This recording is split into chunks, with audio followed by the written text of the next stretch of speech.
ನಾವು ಇಲ್ಲಿಯವರೆಗೂ ಕ್ರಿಸ್ತನ ಈ ಶಾಸ್ತ್ರದಲ್ಲಿ ಅಥವಾ ಕ್ರಿಸ್ಟಿಯಾಲಜಿಯಲ್ಲಿ ಆತನ ಬೋಧನೆಯನ್ನು ನಾವು ಕೇಳ್ತಾ ಬಂದೆವು.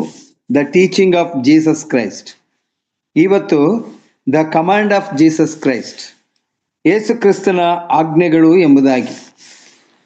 ಬಹುಶಃ ಆಜ್ಞೆ ಆ ಒಂದು ಪದವನ್ನು ನಾವು ಉಪಯೋಗಿಸುವಾಗ ಅದು ಅಪ್ಪಣೆಯನ್ನು ಕೊಡುವಂಥದ್ದು. ಅಧಿಕಾರ ಉಳ್ಳಂಥವರೇ ಆ ಅಪ್ಪಣೆಯನ್ನು ಕೊಡಬೇಕೇ ಹೊರತು ಬೇರೆಯವರಿಗೆ ಅಪ್ಪಣೆ ಕೊಡುವಂಥ ಯೋಗ್ಯತೆ ಇರುವುದಿಲ್ಲ.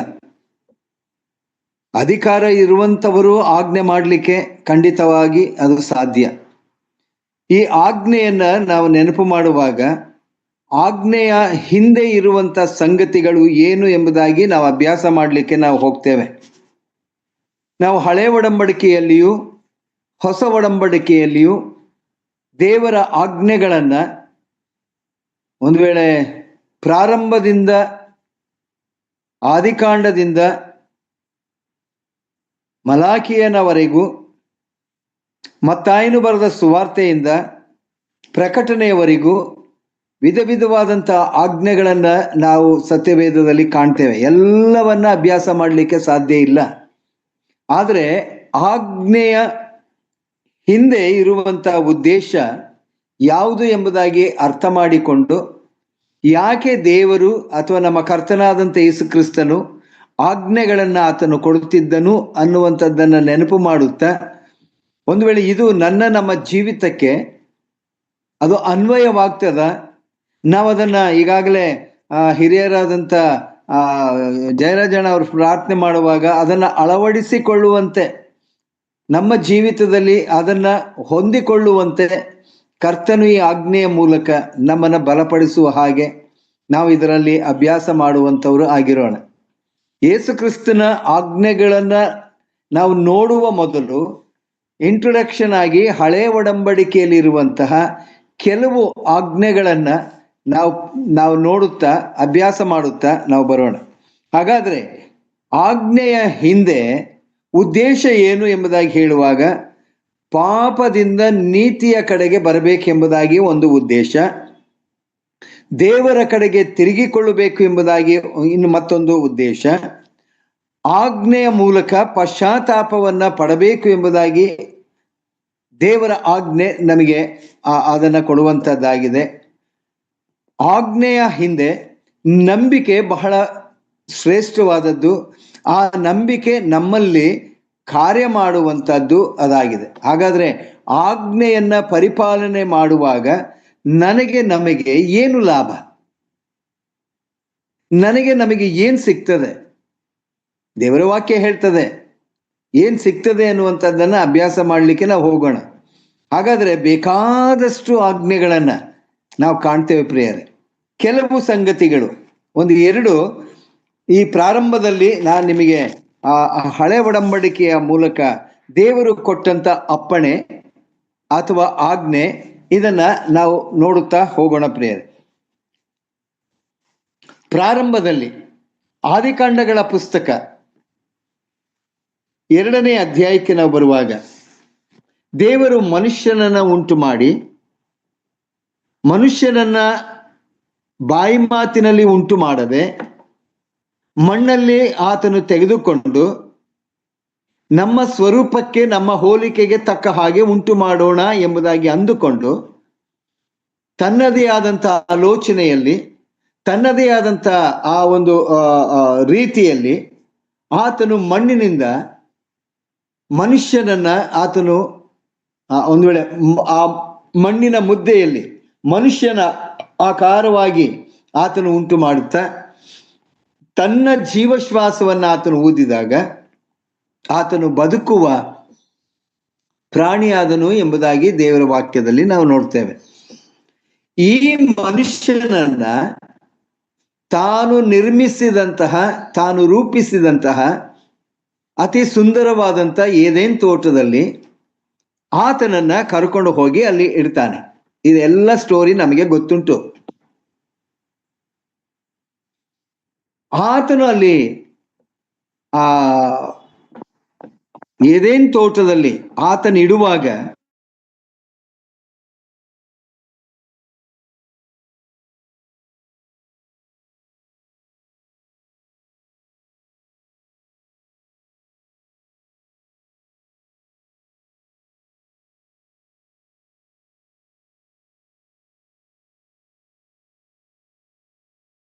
ಆತನ ಇಟ್ಟಿದ್ದಾನೆ. ನೋಡ್ರಿ 9ರಲ್ಲಿ ಹೀಗೆ ಹೇಳ್ತಾನೆ, ಆ ತೋಟ ಯೆಹೋವ ದೇವರು ನೋಟಕ್ಕೆ ರಮ್ಯವಾಗಿಯೂ ಊಟಕ್ಕೆ ಅನುಕೂಲವಾಗಿಯೂ ಇರುವ ಎಲ್ಲಾ ತರದ ಮರಗಳನ್ನು ಆ ಭೂಮಿಯಲ್ಲಿ ಬೆಳೆಯ ಮಾಡಿದನು.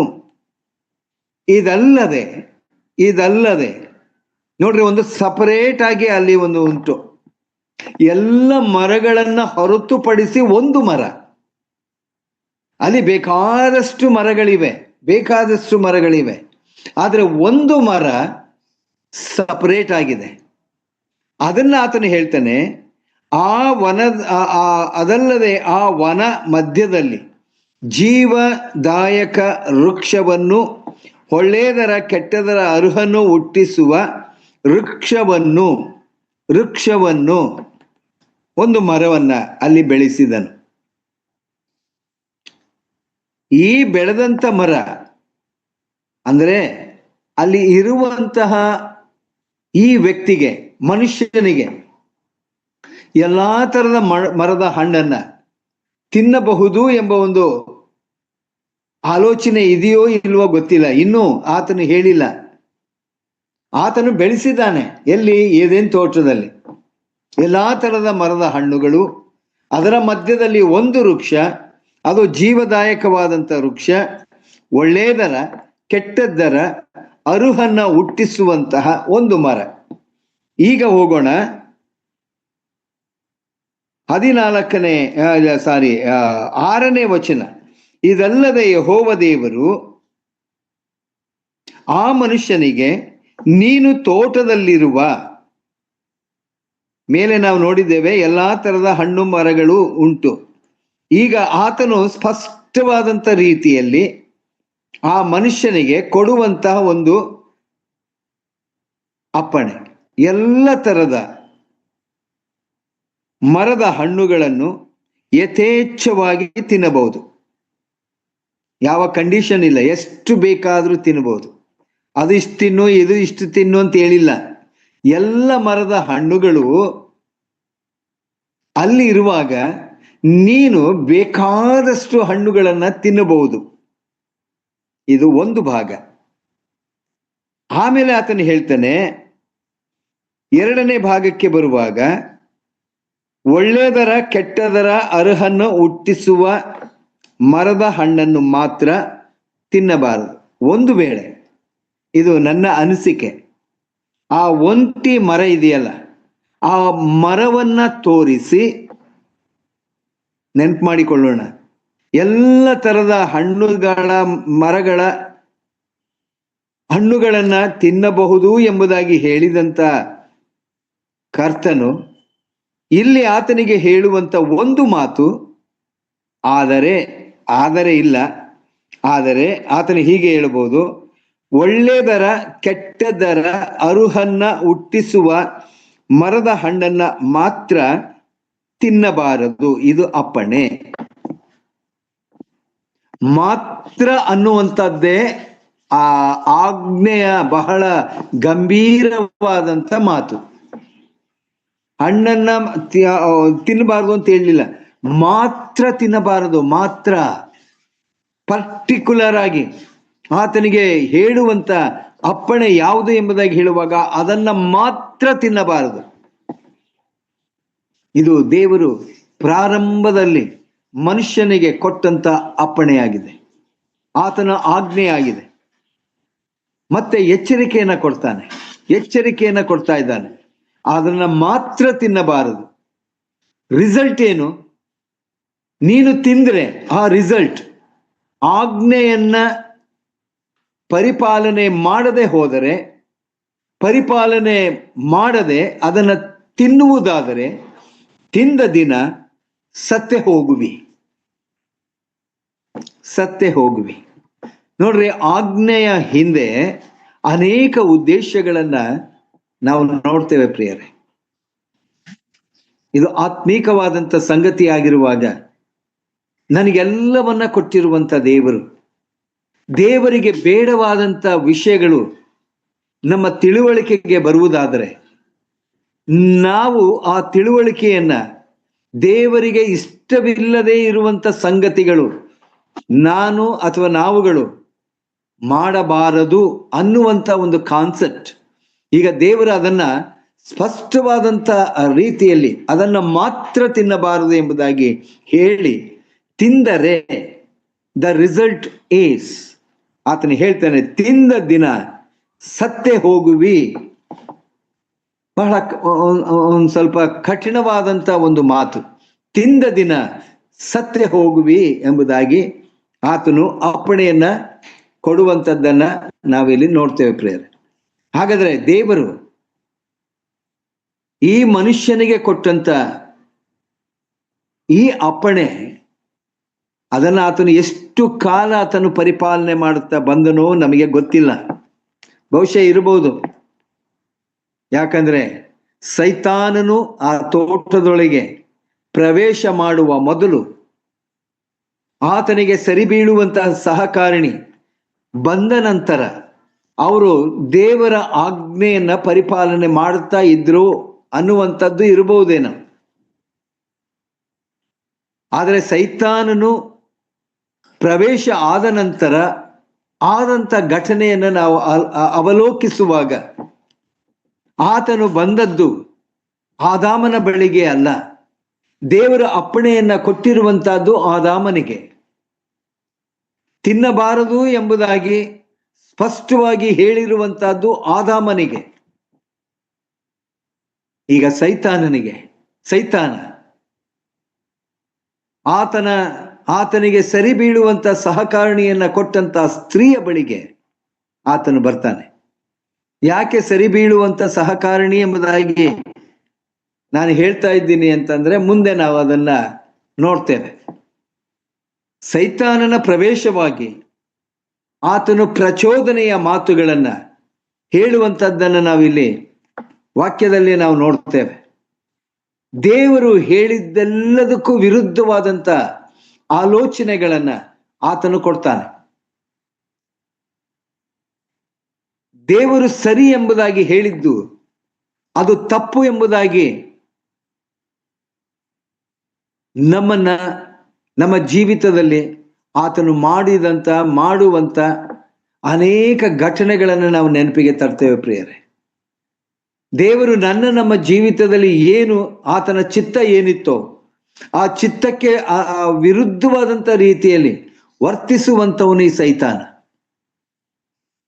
ಈಗ ಆತನು ಬರ್ತಾನೆ, ಬಂದು ಆಕೆಯ ಜೊತೆಯಲ್ಲಿ ಮಾತಾಡುವಂತ ಸಂಗತಿಗಳು ನೀವು 3:2 1ನೇ ವಚನದಿಂದ ಓದ್ತೇನೆ. ಸ್ತ್ರೀಯ ಬಳಿಗೆ ಬಂದು, ತೋಟದಲ್ಲಿರುವ ಯಾವ ಮರದ ಹಣ್ಣನ್ನೂ ನೀವು ತಿನ್ನಬಾರದು ಎಂದು ಹೇಳಲು, ಸ್ತ್ರೀ, ತೋಟದಲ್ಲಿರುವ ಮರಗಳ ಹಣ್ಣನ್ನ ನಾವು ತಿನ್ನಬಹುದು. ನೋಡ್ರಿ ಎಂತ ಪ್ರಶ್ನೆ. ದೇವರು ಹೇಳಿದ್ದು ಎಲ್ಲಾ ತರದ ಹಣ್ಣನ್ನ, ಎಲ್ಲಾ ಮರಗಳ ಹಣ್ಣನ್ನು ನೀನು ತಿನ್ನಬಹುದು. ಈತನು ಕೇಳುವಂಥದ್ದು ಯಾವ ಮರದ ಹಣ್ಣನ್ನು ತಿನ್ನಬಾರದಂತೆ. ಹೌದಾ? ಇಲ್ಲ, ಸರಿಯಾಗಿ ಹೇಳ್ತಾಳೆ ಅವಳು. ಎಸ್, ಎಲ್ಲಾ ಮರದ ಹಣ್ಣುಗಳನ್ನ ನಾವು ತಿನ್ನಬಹುದು ಅಂತ.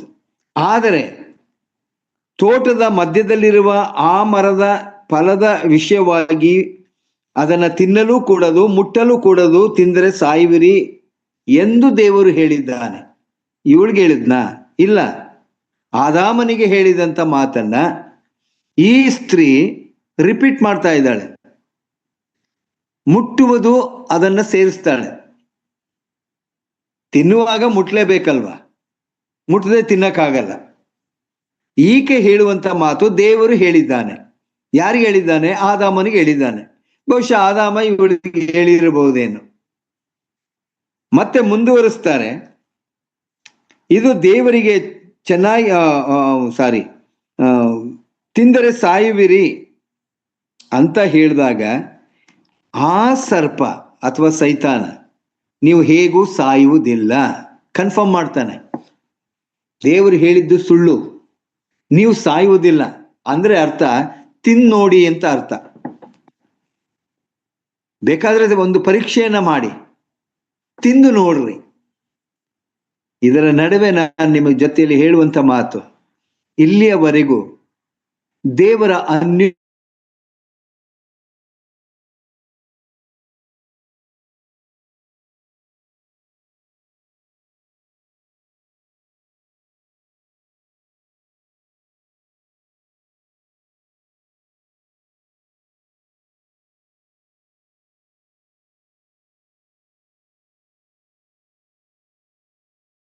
ವಿಶ್ವಾಸಿಗಳನ್ನೇ ಆತನು ಹುಡುಕಿ ಆತನು ಆಕ್ರಮಣವನ್ನ ಮಾಡುವಂತವನು. ದೇವರ ಅನ್ಯೋನ್ಯತೆಯಲ್ಲಿ ವಿಶ್ವಾಸಿಗಳು ಇರುವುದನ್ನ ಸಹಿಸದೇ ಇರುವಂತವನು ಈ ಸೈತಾನ. ದೇವರ ಆಜ್ಞೆಗಳನ್ನ ಪರಿಪಾಲನೆ ಮಾಡದೇ ಇರುವ ಹಾಗೆ ಪ್ರಚೋದನೆಯನ್ನ ಮಾಡುವಂತವನು ಈ ಸೈತಾನ. ಈಗ ನಾವು ನೋಡ್ತೇವೆ, ನೀವು ಹೇಗೂ ಸಾಯುವುದಿಲ್ಲ ಎಂಬುದಾಗಿ ಒಂದು ಕನ್ಫರ್ಮ್ ಆತನು ಹೇಳ್ತಾನೆ. ಅಂದ್ರೆ ತಿನ್ನಬಹುದು, ನೀವು ಏನೂ ಆಗುವುದಿಲ್ಲ ನಿಮಗೆ ಅಂತ. ಆಗ ಆ ಸ್ತ್ರೀ ಅದನ್ನ ತಕ್ಕೊಂಡು ತಿಂತಾಳೆ. ತಿಂದಾಗಲೇ ಮುಗೀತು. ತನ್ನ ಗಂಡನಿಗೂ ಆಕೆ ಕೊಟ್ಟಳು. ಆತನು ತಿಂದ. ಸತ್ತೋದ್ರ? ಆತ್ಮೀಕವಾಗಿ ಅವರು ಸತ್ತು ಹೋದಂಥವರು. ದೇವರ ಆಜ್ಞೆಯನ್ನ ಪರಿಪಾಲನೆ ಮಾಡದೇ ಇರುವುದಕ್ಕೆ ದ ರಿಸಲ್ಟ್, ತಿಂದ ದಿನ ಸತ್ತೇ ಹೋಗುವಿ ಎಂಬುದಾಗಿ ಹೇಳಿದಂಥ ದೇವರು ಈಗ ಆತ್ಮೀಕವಾಗಿ ನಾವು ಅದನ್ನು ನೋಡುವಾಗ ಕರ್ತನ ಅನ್ಯೋನ್ಯತೆಯಿಂದ, ಆ ಪ್ರೀತಿಯಿಂದ ಸೈತಾನ ಅವರನ್ನ ಅಗಲಿಸ್ಲಿಕ್ಕೆ ಆತನು ಯಶಸ್ವಿ ಆದಂಥವನು ಆತನಾಗಿದ್ದ. ಈಗ ಕಾನ್ವರ್ಜೇಷನ್ ನಾವು ನೋಡ್ತೇವೆ.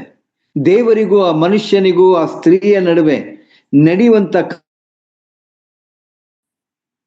ಈಗ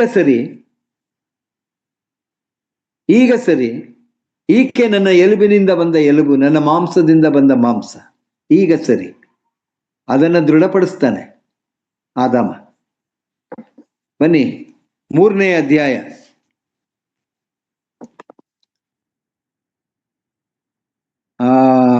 11ನೇ ವಚನಕ್ಕೆ ಹೋಗೋಣ.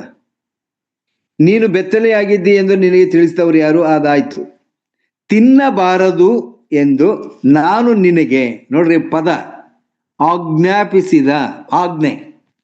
ನಾನು ನಿನಗೆ ತಿನ್ನಬಾರದೆಂದು ಆಜ್ಞೆಯನ್ನ ಮಾಡಿದ್ದೆ, ಅಪ್ಪಣೆಯನ್ನ ಮಾಡಿದ್ದೆ. ಮರದ ಹಣ್ಣನ್ನು ತಿಂದೆಯ? ಪ್ರಶ್ನೆ, ತಿಂದೆಯ? ಹೌದು ತಿಂದೆ ಅನ್ಬೇಕಾಗಿತ್ತು, ಅಥವಾ ಇಲ್ಲ ನಾನು ತಿನ್ಲಿಲ್ಲ ಅಂತ ಹೇಳ್ಬೇಕಾಗಿತ್ತು. ಉತ್ತರ, ಆತನು ಕೊಡುವಂತ ಉತ್ತರ ನೋಡ್ರಿ. ಎಂದು ಕೇಳಲು ಆ ಮನುಷ್ಯನು, ನನ್ನ ಜೊತೆಯಲ್ಲಿ ಇರುವುದಕ್ಕೆ ನೀನು ಕೊಟ್ಟ ಸ್ತ್ರೀ, ತಪ್ಪು ಯಾರದು? ನಿನ್ನದೇ. ನೀನು ಕೊಟ್ಟ ಸ್ತ್ರೀ, ಆ ಎಲುಬು, ಆ ಮಾಂಸ, ನನ್ನಿಂದ ಬಂದಂತ ಸ್ತ್ರೀ ನನಗೆ ಕೊಟ್ಲು. ನನ್ನ ಜೊತೆಯಲ್ಲಿ ಇರುವುದಕ್ಕೆ ನೀನು ಕೊಟ್ಟ ಸ್ತ್ರೀ ಆ ಮರದ ಹಣ್ಣನ್ನು ನನಗೆ ಕೊಟ್ಟಳು, ನಾನು ತಿಂದೆನು. ಮುಗಿದಾಯ್ತು. No repentance. ಇಲ್ಲಿ ಯಾವ ಪಶ್ಚಾತ್ತಾಪವಿಲ್ಲ. ಆಜ್ಞೆಯ ಹಿಂದೆ ಪ್ರೀತಿ ಇದೆ, ಆಜ್ಞೆಯ ಹಿಂದೆ ನಂಬಿಕೆ ಇದೆ, ಆಜ್ಞೆಯ ಹಿಂದೆ ದೇವರ ಕಡೆಗೆ ತಿರುಗಿಕೊಳ್ಳುವಂತಹದ್ದಿದೆ. ಒಂದು ವೇಳೆ ಆಶೀರ್ವಾದವನ್ನ ಹೊಂದುವಂತಹದ್ದಿದೆ. ಆದ್ರೆ ಆದಾಮನಿಗೆ ಇಲ್ಲಿ ಯಾವುದೇ ಆದಂತ ಪಶ್ಚಾತ್ತಾಪವಿಲ್ಲ. ನೇರವಾಗಿ ಹೇಳ್ತಾ ಇದ್ದಾನೆ, ನೀನು ಕೊಟ್ಟಂತ ಸ್ತ್ರೀ ನನಗೆ ಕೊಟ್ಟಳು, ನಾನು ತಿಂದೆ. ಅದಲ್ಲದೆ ಆತನು ಸ್ತ್ರೀಯನ್ನ ಕೇಳ್ತಾನೆ, ಇದೇನು ನೀನು ಮಾಡಿದ್ದು ಎಂದು ಕೇಳಲು, ಸರ್ಪವು ನನ್ನನ್ನ ವಂಚಿಸಿತು. ಒಬ್ಬರ ಮೇಲೆ ಒಬ್ಬರು ಹಾಕುವಂತಹದ್ದು. ಆಜ್ಞೆಯನ್ನ ಪರಿಪಾಲನೆ ಮಾಡಬೇಕಾಗಿದ್ದಂತ ಆದಾಮನು ಅದರಲ್ಲಿ ವಿಫಲನಾದದ್ದು ಮಾತ್ರವಲ್ಲ, ದೇವರ ಮೇಲೆಯೇ ತಪ್ಪು ಹೊರಿಸುವಂತವನಾತನಾಗಿದ್ದ. ಸ್ತ್ರೀ ಸರ್ಪದ ಮೇಲೆ ತಪ್ಪು ಹೊರಿಸುವಂತೆ, ಅಂದ್ರೆ ನಮ್ದೇನು ತಪ್ಪಿಲ್ಲ, ನಿನ್ನ ಆಜ್ಞೆಗೆ ನಾವು ಸರಿಯಾಗಿದ್ದೆವು, ಆದ್ರೆ ಆ ಸೈತಾನ ಬಂದು ನಮ್ಮನ್ನ ಹೀಗೆ ಮಾಡಿದ. ಪಶ್ಚಾತ್ತಾಪವಿಲ್ಲ. ದೇವರೇ ನಮ್ಮನ್ನು ಕ್ಷಮಿಸು ಎಂಬುದಾಗಿ ಹೇಳುವಂಥದ್ದಿಲ್ಲ. ಈ ಆಜ್ಞೆಯ main concept, the repentance, the obedience, the love. The faith. ದೇವರು ಕೊಡುವಂತ ಆಜ್ಞೆ ಅದನ್ನ ಪರಿಪಾಲನೆ ಮಾಡಲೇಬೇಕು. ಈಗ ಇದಕ್ಕೆ ರಿಸಲ್ಟ್ ಅನ್ನ ದೇವರು ಕೊಡ್ತಾರೆ. ಏನಂತ? ನಿನ್ನ ಮೂಲಕ ನಿನ್ನ ಮೂಲಕ ಲೋಕಕ್ಕೆ ಶಾಪ ಬಂತು ಎಂಬುದು. ಆಜ್ಞೆಯನ್ನ ಮೀರಿದಕ್ಕಾಗಿ ದೇವರು ಕೊಡುವಂತ ಆ ಫಲಿತಾಂಶ ಅದು ಶಾಪ. ಅಷ್ಟೇ ಅಲ್ಲ, ಆ ಶಾಪದಲ್ಲಿ ಇರುವಂತಹದ್ದು ಇವತ್ತು ನಾವು ಅನುಭವಿಸುತ್ತಾ ಇರುವಂತಹದ್ದು ಯಾವುದು ಎಂಬುದಾಗಿ ಹೇಳುವಾಗ, ನಿನ್ನ ಜೀವಮಾನವೆಲ್ಲ 17ನೇ ವಚನ 18ನೇ ವಚನ, ನಿನ್ನ ಜೀವಮಾನವೆಲ್ಲ ದುಡಿದು ಭೂಮಿಯ ಹುಟ್ಟುವಳಿಯನ್ನ ತಿನ್ನಬೇಕು. ಆ ಭೂಮಿಯಲ್ಲಿ ಮುಳ್ಳು ಗಿಡಗಳು ಕಳೆಗಳು ಬಹಳವಾಗಿ ಹುಟ್ಟುವವು. ಹೊಲದ ಬೆಳೆಯನ್ನು ಅನುಭವಿಸು, ನೀನು ತಿರುಗಿ ಮಣ್ಣಿಗೆ ಸೇರುವ ತನಕ. ಮಣ್ಣಿನಿಂದ ತೆಗೆಯಲ್ಪಟ್ಟಂತ ಈ ಮನುಷ್ಯ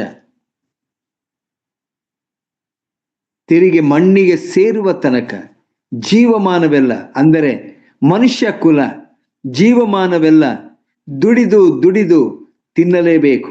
ಒಂದು ದಿನ ಸಾಯಲೇಬೇಕು, ಮಣ್ಣಿಗೆ ಸೇರಲ್ಪಡಲೇಬೇಕು.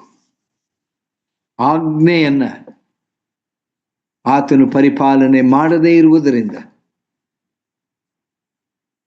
ನೋಡ್ರಿ ಎಂಥ ಭಯಂಕರವಾದಂಥ ಶಾಪ ಈ ಭೂಮಿಗೆ ಬಂದಿದೆ. ಈ ಶಾಪದಿಂದ ಬಿಡುಗಡೆಯನ್ನ ಮಾಡಬೇಕು ಎಂಬುದಾಗಿಯೇ ಒಂದು ವೇಳೆ ಆ ಕಾಲದಲ್ಲಿಯೇ ಯೇಸು ಕ್ರಿಸ್ತನ ಬರುವಿಕೆಯ ಛಾಯೆಯನ್ನ ಆತನಲ್ಲಿ ತೋರಿಸುವಂತವನಾತನಾಗಿದ್ದ. ಆ ಎರಡನೇ ಮರಣದಿಂದ ನಮ್ಮನ್ನ ಬಿಡುಗಡೆಯನ್ನ ಮಾಡುವಂತ ಆ ಸಂಗತಿಗಳನ್ನ ನಾವು ನೆನಪಿಗೆ ತಂದುಕೊಳ್ತೇವೆ ಪ್ರಿಯರೇ. ಇದು ಪ್ರಾರಂಭದಲ್ಲಿ ಆದಂತ ಸಂಗತಿ. ಇಸ್ರಾಯೇಲರ ಬಗ್ಗೆ ದೇವರು ಕೊಡುವಂತ ಆಜ್ಞೆಗಳು ಬೇಕಾದಷ್ಟಿವೆ. ಅಬ್ರಹಾಮನಿಗೆ ಕೊಟ್ಟಂತ ವಾಗ್ದಾನ, ನೀನು ಬಹುಸಂತಾನವುಳ್ಳವನಾಗಿ ನಿನ್ನನ್ನು ದೊಡ್ಡ ಜನಾಂಗವಾಗುವಂತೆ ನಾನು ಮಾಡ್ತೇನೆ ಎಂಬುದಾಗಿ. ಒಂದು ವೇಳೆ ಆತನ ಮುಖಾಂತರ ಆರಿಸಲ್ಪಟ್ಟಂತ ಜನಾಂಗ ಅಬ್ರಹಾಮನನ್ನ ಆರಿಸಿಕೊಂಡಂತ ದೇವರು ಆತನಿಗೆ ಎಲ್ಲವನ್ನ ಸ್ಪಷ್ಟವಾಗಿ ಹೇಳ್ತಾರೆ. ನಿನ್ನ ಸಂತಾನ ಬಹುದೊಡ್ಡ ಸಂತಾನವಾಗ್ತದೆ, ಅದರಲ್ಲಿ ಅರಸರುಗಳು ಹುಡ್ತಾರೆ, ಲೆಕ್ಕವಿಲ್ಲದಷ್ಟು ನಕ್ಷತ್ರಗಳನ್ನ ಉದಾಹರಣೆಯಾಗಿ ಕೊಡ್ತಾರೆ, ಸಮುದ್ರದ ಉಸುಬನ್ನ ಉದಾಹರಣೆಯಾಗಿ ಕೊಡ್ತಾರೆ. ಅಷ್ಟು ಮಟ್ಟಿಗೆ ನಾನು ಮಾಡ್ತೇನೆ ಎಂಬುದಾಗಿ. ಅಷ್ಟು ಹೇಳಿದಂತ ದೇವರು ನಿನ್ನ ಜನಾಂಗ ಬಹುದೂರದ ದೇಶದಲ್ಲಿ ಅವರು ಗುಲಾಮರಾಗಿ ಬಹು ವರ್ಷಗಳ ಕಾಲ ಅವರಲ್ಲಿ ಇರಬೇಕೆಂಬುದಾಗಿ ಆ ಸ್ಟೋರಿ ಎಲ್ಲ ನಮಗೆ ಗೊತ್ತುಂಟು. ಐಗುಪ್ತ ದೇಶದಿಂದ ಹೊರಗೆ ಬರುವಾಗ ಮೋಶೆಯ ಮುಖಾಂತರ ದೇವರು ಆಜ್ಞೆಗಳನ್ನ ಆತನಿಗೆ ಕೊಡ್ತಾನೆ. ಅದನ್ನು ನಾವು ದಶಾಜ್ಞೆಗಳು ಎಂಬುದಾಗಿ ಕರಿತೇವೆ. ವಿಮೋಚನ ಕಾಂಡ 20ನೇ ಅಧ್ಯಾಯಕ್ಕೆ ಬರುವಾಗ ಅದರ ಶಿರೋನಾಮೆ ಹಾಗೆ ಇದೆ, ದಶಾಜ್ಞೆಗಳು ಎಂಬುದಾಗಿ. ದಶಾಜ್ಞೆಗಳು ಅದರಲ್ಲಿ ದೇವರು ಹೇಳುವಂತ ಪ್ರಥಮವಾದಂಥ ಸಂಗತಿ ಯಾವುದು ಎಂಬುದಾಗಿ ಹೇಳುವಾಗ, ಯೆಹೋವನು ಎಂಬ ನಿನ್ನ ದೇವರು ನಾನೇ. ಮತ್ತೊಮ್ಮೆ ಓದ್ತೇನೆ, ಯೆಹೋವನು ಎಂಬ ನಿನ್ನ ದೇವರು ನಾನೇ, ನಾನಲ್ಲದೆ ನಿನಗೆ, ಅಂದ್ರೆ ನಿನಗೆ ಮೀನ್ಸ್ ತನ್ನ ಜನಾಂಗಕ್ಕೆ ಆತನು ಹೇಳುವಂತ ಮಾತು, ಬೇರೆ ದೇವರುಗಳು ಇರಬಾರದು. ಯಾವ ಉದ್ದೇಶಕ್ಕಾಗಿ ಆದಾಮನನ್ನ ಮಣ್ಣಿನಿಂದ ಮಾಡಿದನೋ ತಿರುಗಿ ಆ ಮಣ್ಣಿಗೆ ಆತನು ಸೇರುವ ಹಾಗೆ ಅಲ್ಲಿ ಕಾರ್ಯಗಳು ನಡೀತು. ಇಲ್ಲಿ ಇಸ್ರಾಯೇಲರಿಗೆ ಹೇಳುವಂತ ಮಾತು, ನಾನೇ ನಿನ್ನ ದೇವರು, ಯೆಹೋವನೆಂಬ ನಿನ್ನ ದೇವರು ನಾನೇ. ಇದು ಅಪ್ಪಣೆ. ನಾನಲ್ಲದೆ ನಿಮಗೆ ಬೇರೆ ದೇವರು ಇರಕೂಡದು, ಇರಬಾರದು.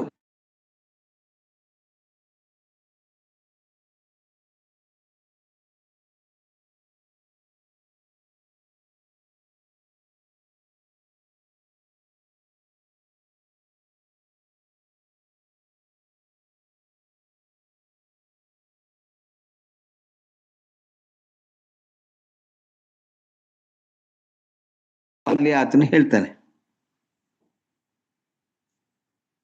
ಆ ರಿಸಲ್ಟ್ ಅನ್ನ ಮತ್ತೆ ಆಶೀರ್ವಾದವನ್ನ ಜೊತೆಯಾಗಿ ಆತನು ಕೊಡುವಂತವನಾಗಿದ್ದ.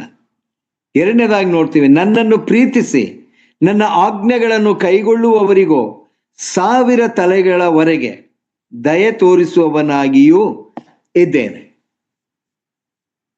ಇದು ಆತನು ತನ್ನ ಜನರಿಗೆ ಕೊಟ್ಟಂತ ಆಜ್ಞೆ ಆಗಿದೆ ಪ್ರಿಯರೇ. ಬಹುಶಃ ಇಸ್ರಾಯೇಲರಿಗೆ ಯಾಕೆ ಈ ಒಂದು ಆಜ್ಞೆಗಳನ್ನು ಆತನು ಕೊಡ್ತಾನೆ ಎಂಬುದಾಗಿ ಹೇಳುವಾಗ ಅವರ ಮುಂದಿನ ಎಲ್ಲಾ ಜೀವಿತಗಳು ಆತನಿಗೆ ಗೊತ್ತುಂಟು ಪ್ರಿಯರೇ. ಈಗ ಅದರ ಬಗ್ಗೆ ನಾವು ಅಭ್ಯಾಸ ಮಾಡಬೇಕಾದ್ರೆ ಧರ್ಮೋಪದೇಶ ಕಾಂಡ 5ನೇ ಅಧ್ಯಾಯಕ್ಕೆ ನಾವು ಹೋಗ್ಬೇಕಾಗಿದೆ. ಧರ್ಮೋಪದೇಶ ಕಾಂಡ 5ನೇ ಅಧ್ಯಾಯಕ್ಕೆ ನಾವು ದ ಸೇಮ್ ದಶಾಜ್ಞೆಗಳನ್ನ ಕುರಿತು ಹೇಳುವ ಒಂದು ಸಂಗತಿಯನ್ನ ನಾವಲ್ಲಿ ನೋಡ್ತೇವೆ ಪ್ರಿಯರೇ. ಕೊನೆಯ ವಚನ, ಕೊನೆಯ 32ನೇ ವಚನ, 5ನೇ ಅಧ್ಯಾಯದ 32ನೇ ವಚನ ಏನು ವಿಮೋಚನಾ ಕಾಂಡ ಪುಸ್ತಕದಲ್ಲಿ 20ನೇ ಅಧ್ಯಾಯದಲ್ಲಿ ಇತ್ತೋ ಅದನ್ನೇ ಇಲ್ಲಿ ರಿಪೀಟ್ ಆಗಿ ಇರುವಂತದ್ದನ್ನ ನಾವು ಕಾಣ್ತೇವೆ. ಈಗ ಅವರು ಹೊರಗಡೆಗೆ ಬಂದಿದ್ದಾರೆ, ಐಗುಪ್ತ ದೇಶದಿಂದ ಹೊರ ಬಂದಿದ್ದಾರೆ. ಈಗ ಆತನು ಹೇಳಿದಂತ ಮಾತು, ಹಾಲು ಜೇನು ಹರಿಯುವಂತ ಆ ದೇಶಕ್ಕೆ ನಿಮ್ಮನ್ನ ನಡೆಸ್ಕೊಂಡು ಹೋಗ್ತೇನೆ ಎಂಬುದಾಗಿ ಹೇಳಿದಂತ ದೇವರು ಅರಣ್ಯ ಪ್ರದೇಶದಲ್ಲಿ ಅವರು ಬರ್ತಾ ಇದ್ದಾರೆ. ಅವರು ಪರಿಪಾಲನೆ ಮಾಡಬೇಕಾದಂತ ಅನೇಕ ಆಜ್ಞೆಗಳನ್ನ ಮೋಶೆಯ ಮೂಲಕ ದೇವರು ಅವರಿಗೆ ತಿಳಿಸುತ್ತಾ ಬಂದಂಥದ್ದು ನಮ್ಮೆಲ್ಲರಿಗೆ ಗೊತ್ತುಂಟು. 32ನೇ ವಚನದಲ್ಲಿ ಹೀಗಿದೆ, ನೀವು ಸ್ವಲ್ಪವಾದರೂ ತಪ್ಪದೆ ನಿಮ್ಮ ದೇವರಾದ ಯೆಹೋವನು ಆಜ್ಞಾಪಿಸಿದಂತೆಯೇ ನಡೆದುಕೊಳ್ಳಬೇಕು. ಏನು ಆಜ್ಞೆಯನ್ನ ಕೊಟ್ಟಿದ್ದಾನೋ ಆ ಆಜ್ಞೆಗೆ ಅನುಗುಣವಾಗಿ ಅವರು ನಡ್ಕೊಳ್ಳಲೇಬೇಕು ಎಂಬುದಾಗಿ ದೇವರ ವಾಕ್ಯ ಸ್ಪಷ್ಟವಾಗಿ ಅದನ್ನ ಹೇಳುವಂಥದ್ದು ಆಗಿದೆ ಪ್ರಿಯರೇ. ಹಾಗಾದ್ರೆ ಆತನು ಹೀಗೆ ಹೇಳ್ತಾನೆ, ಪ್ರಾರಂಭದಲ್ಲಿ ನಾನಲ್ಲದೆ ನಿಮಗೆ ದೇವರು ಇರಕೂಡುದು, ನಾನೇ ನಿಮ್ಮ ದೇವರು ಎಂಬುದಾಗಿ ಹೇಳಿದಂತ ಮೋಶೆಯ ಮೂಲಕ ಹೇಳಿಸಿದಂತ ದೇವರು 6ನೇ ಅಧ್ಯಾಯದಲ್ಲಿ ನೀವು ಹೊಳೆ ದಾಟಿ ಸ್ವತಂತ್ರಿಸಿಕೊಳ್ಳುವ ದೇಶದಲ್ಲಿ ಅನುಸರಿಸಬೇಕಾದಂತ ನಿಮಗೆ ಬೋಧಿಸಬೇಕೆಂದು ನಿಮ್ಮ ದೇವರು ಯೆಹೋವನು ನನಗೆ ಆಜ್ಞಾಪಿಸಿದ್ದಾನೆ. ಮೋಶೆಗೆ ಆಜ್ಞಾಪನೆಯನ್ನ ಕೊಟ್ಟಂತ ದೇವರು, ಮೋಶೆಗೆ ಅಪ್ಪಣೆಯನ್ನ ಕೊಟ್ಟಂತ ದೇವರು, ನೀನು ನನ್ನ ಜನರಿಗೆ ಹೀಗೆ ಹೇಳಬೇಕು. ಎಸ್, ಅವರು ಸ್ವತಂತ್ರಿಸಿಕೊಳ್ಳುವಂತಹ ದೇಶವನ್ನ ಅವರು ಕಾಲಿಡುವಾಗ ಅಲ್ಲಿ ಇರುವಂತ ಸಮಯದಲ್ಲಿ ನಾನು ಯಾವ ಆಜ್ಞೆಗಳನ್ನ ಕೊಡ್ತೇನೋ ಆ ಆಜ್ಞೆಗಳನ್ನು ಅವರು ಪರಿಪಾಲನೆ ಮಾಡಲೇಬೇಕು ಎಂಬುದಾಗಿ ಅವರಿಗೆ ತಿಳಿಸು ಎಂಬುದಾಗಿ ಆತನು ಹೇಳ್ತಾನೆ. ನೋಡ್ರಿ, ನಿಮ್ಮ ದೇವರಾದ ಯೆಹೋವನು ನನಗೆ ಆಜ್ಞಾಪಿಸಿದ ಧರ್ಮೋಪದೇಶವು ವಿಧಿ ನಿರ್ಣಯಗಳು ಇವೆ. ನಿಮ್ಮ ಪುತ್ರ ಪೌತ್ರಾದಿ ಸಂತತಿಯವರು ಜೀವಮಾನವೆಲ್ಲ. ಈ ಆಜ್ಞೆ ಒಂದು ವರ್ಷವಲ್ಲ, ಕೆಲವು ವರ್ಷಗಳಲ್ಲ, ನಿಮ್ಮ ಜೀವಮಾನದ ತನಕ, ನಿಮ್ಮ ಜೀವ ಇರುವ ತನಕ ನಿಮ್ಮ ಸಂತತಿ ನಿಮ್ಮ ಪುತ್ರ ಪೌತ್ರಾದಿ ಸಂತತಿಯವರು ಜೀವಮಾನ ಕಾಲವೆಲ್ಲ ಈ ಆಜ್ಞೆಗಳನ್ನು ಅನುಸರಿಸುತ್ತಾ ಬರಬೇಕು. ನೋ ಕಾಂಪ್ರಮೈಸ್, ಯಾವುದೇ ವಿಧವಾದಂಥ ಕಾಂಪ್ರಮೈಸ್ ಇಲ್ಲ, ಅನುಸರಿಸಲೇಬೇಕು. ಅದರಲ್ಲಿ ಪ್ರಥಮವಾದದ್ದು ಯಾವುದು ಎಂಬುದಾಗಿ ಹೇಳುವಾಗ, ಇಸ್ರಾಯೇಲರೇ ಕೇಳಿರಿ, 4ನೇ ವಚನ, ನಿಮ್ಮ ದೇವರಾದ ಯೆಹೋವನು ಒಬ್ಬನೇ ದೇವರು.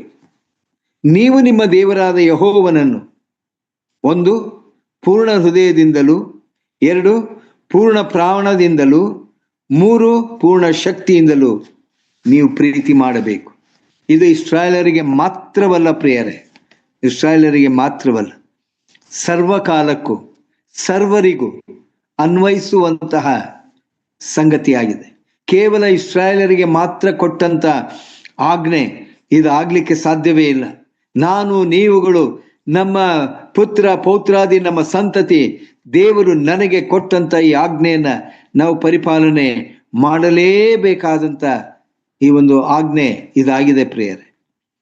ನಮ್ಮನ್ನು ಉಂಟು ಮಾಡಿದಂಥವನು, ಇಲ್ಲಿಯವರೆಗೂ ಕಾದು ಕಾಪಾಡಿ ಸಂರಕ್ಷಿಸಿದಂಥ ದೇವರನ್ನ, ಆತನ ಆಜ್ಞೆಗಳನ್ನ ಯಾವ ರೀತಿಯಲ್ಲಿ ನಾವುಗಳು ಅನುಸರಿಸಬೇಕೆಂಬುದಾಗಿ ಹೇಳುವಾಗ ಪೂರ್ಣ ಹೃದಯದಿಂದಲೂ, ಪೂರ್ಣ ಹೃದಯ.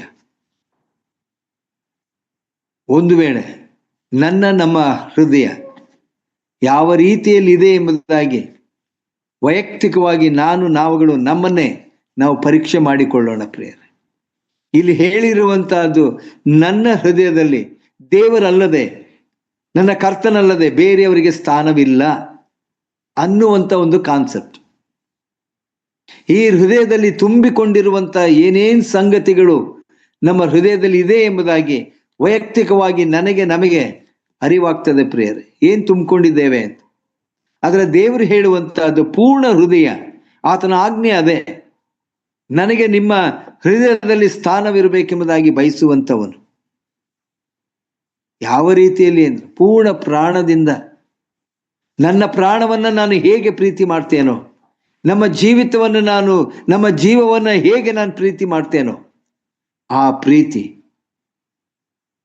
ಅಷ್ಟರ ಮಟ್ಟಿಗೆ ಬೇರೆ ಯಾರು ಬಾರದೇ ಇರುವ ಹಾಗೆ. ಆದರೆ ಒಬ್ಬ ಆತನಿದ್ದಾನೆ, ಹವ್ವಳನ್ನ ವಂಚಿಸಿದ ಹಾಗೆ ನಮ್ಮನ್ನ ವಂಚಿಸುವವನು ಆತನಿದ್ದಾನೆ. ಆತನಿಗೆ ಗೊತ್ತು ನಮ್ಮನ್ನ ಹೇಗೆ ವಂಚನೆಗೆ ಒಳಪಡಿಸ್ಬೇಕೆಂಬುದಾಗಿ ಆತನು ನಮ್ಮನ್ನ ಒಂದು ಪ್ರಚೋದಿಸುವಂತವನು ಆತನಾಗಿದ್ದಾನೆ. ಅದಕ್ಕಾಗಿ ದೇವರು ಹೇಳುವಂತ ಮಾತು, ಇನ್ಯಾವ ವಿಷಯಕ್ಕೂ ಆ ಹೃದಯದಲ್ಲಿ ಸ್ಥಾನ ಕೊಡಬಾರದು ಎಂಬುದಾಗಿ. ಪೂರ್ಣ ಶಕ್ತಿಯಿಂದಲೂ ನಾವು ಆತನನ್ನ ಪ್ರೀತಿ ಮಾಡಬೇಕು. ಇದರ ಹಿಂದೆ ಇರುವಂತಹದ್ದು ದ ಲವ್, ಎಂಜಾಯ್ಮೆಂಟ್, ಪ್ರೀತಿ. ದೇವರು ನಮ್ಮ ಮೇಲೆ ಇರುವಂತಹ ಪ್ರೀತಿಯನ್ನ ಆಜ್ಞೆಯ ಮೂಲಕ ಸಿದ್ಧಾಂತಪಡಿಸುವಂತವನಾಗಿದ್ದಾನೆ. ಇದೇ ಧರ್ಮೋಪದೇಶ ಕಾಂಡ 10ನೇ ಅಧ್ಯಾಯ 12ನೇ ವಚನದಲ್ಲಿ ಹೀಗೆ ಬರೆಯಲ್ಪಟ್ಟಿದೆ: ಆದದರಿಂದ ಇಸ್ರಾಯೇಲರೇ, ನೀವು ನಿಮ್ಮ ದೇವರಾದ ಯೆಹೋವನಲ್ಲಿ ಭಯಭಕ್ತಿಯುಳ್ಳವರಾಗಿ ಎಲ್ಲ ವಿಷಯಗಳಲ್ಲಿ ನಮ್ಮ ಜೀವಿತದಲ್ಲಿ ಬರುವಂತ ಪ್ರತಿ ಸಂಗತಿಗಳು ಆತನು ಹೇಳುವ ಮಾರ್ಗದಲ್ಲೇ ನಡೆಯುತ್ತಾ, ಆತನನ್ನು ಪ್ರೀತಿಸುತ್ತಾ, ಸಂಪೂರ್ಣವಾದ ಹೃದಯದಿಂದಲೂ ಮನಸ್ಸಿನಿಂದಲೂ ಸೇವೆ ಮಾಡುತ್ತಾ ನಾನು ನಿಮ್ಮ ಮೇಲಿಗಾಗಿ ಈಗ ಬೋಧಿಸುವ ಆತನ ಆಜ್ಞೆ ವಿಧಿಗಳನ್ನ ಅನುಸರಿಸುತ್ತಾ ಇರುವುದನ್ನೇ ಹೊರತು ನಿಮ್ಮ ದೇವರಾದ ಯೆಹೋವನು ನಿಮ್ಮಿಂದ ಬೇರೆ ಏನು ಕೇಳಿಕೊಳ್ಳುತ್ತಾನೆ? ಪ್ರಶ್ನೆ ಇದೆ. ನಮ್ಮ ಹಣ ಕೇಳಿಲ್ಲ, ನಮ್ಮ ಕಾಣಿಕೆ ಕೇಳಿಲ್ಲ, ನಮ್ಮ ಐಶ್ವರ್ಯವನ್ನ ಆತನಿಗೆ ಕೇಳಿಲ್ಲ. ಕೇಳಿರುವುದು ಒಂದೇ, ಆತನನ್ನ ಪೂರ್ಣ ಹೃದಯದಿಂದ ಪ್ರೀತಿಸಬೇಕು ಎಂಬುದಾಗಿ. ಇನ್ನೇನ್ ಕೇಳ್ತಾನೆ ಎಂಬುದಾಗಿ ಮೋಶೆ ಆತನ ಹೇಳ್ತಾನೆ. ಅದನ್ನ ಅನುಸರಿಸಬೇಕು, ಆತನ ಸೇವೆ ಮಾಡಬೇಕು, ಆತನ ಅನ್ಯೋನ್ಯತೆಯಲ್ಲಿ ಇರಬೇಕು. ಇದು ದೇವರು ಬಯಸುವಂತಹದ್ದು. ಸದಾಕಾಲ ಒಂದು ವೇಳೆ ನಾವು ಜೀವಿತ ಲೋಕದಲ್ಲಿ ಇರುವ ತನಕ ದೇವರ ಅನ್ಯೋನ್ಯತೆಯಲ್ಲಿ ಇರಬೇಕೆಂಬುದಾಗಿ ದೇವರು ಬಯಸುವಂತವನು. ಯಾಕಂದ್ರೆ ನಮ್ಮನ್ನು ಉಂಟು ಮಾಡಿದ ಆತನೇ, ನಮಗೆಲ್ಲವನ್ನ ಕೊಡ್ತಿರುವಂತವನು ಆತನೇ. ಅದಕ್ಕಾಗಿ ಆತನು ಹೇಳ್ತಾನೆ, ಎಲ್ಲ ವಿಷಯಗಳಲ್ಲಿ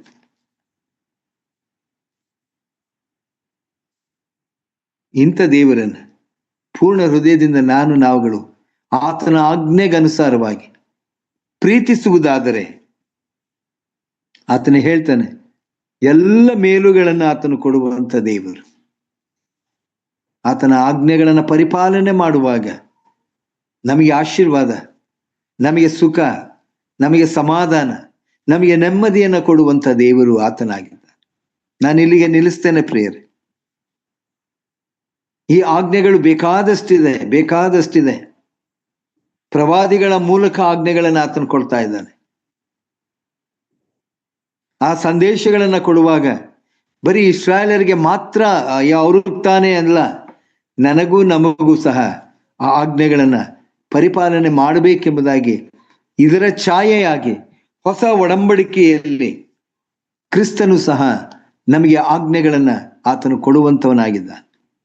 ಯೇಸುಸ್ವಾಮಿಯನ್ನ ನಂಬಿದಂಥವರು, ಯೇಸುಸ್ವಾಮಿಯನ್ನ ರಕ್ಷಕನಾಗಿ ಅಂಗೀಕರಿಸಿಕೊಂಡಂಥವರು ಈ ಆಜ್ಞೆಗಳನ್ನ ಪರಿಪಾಲನೆ ಮಾಡಬೇಕೆಂಬುದಾಗಿ ಆತನು ಸಹ ಬಯಸುವಂತವನಾಗಿದ್ದ.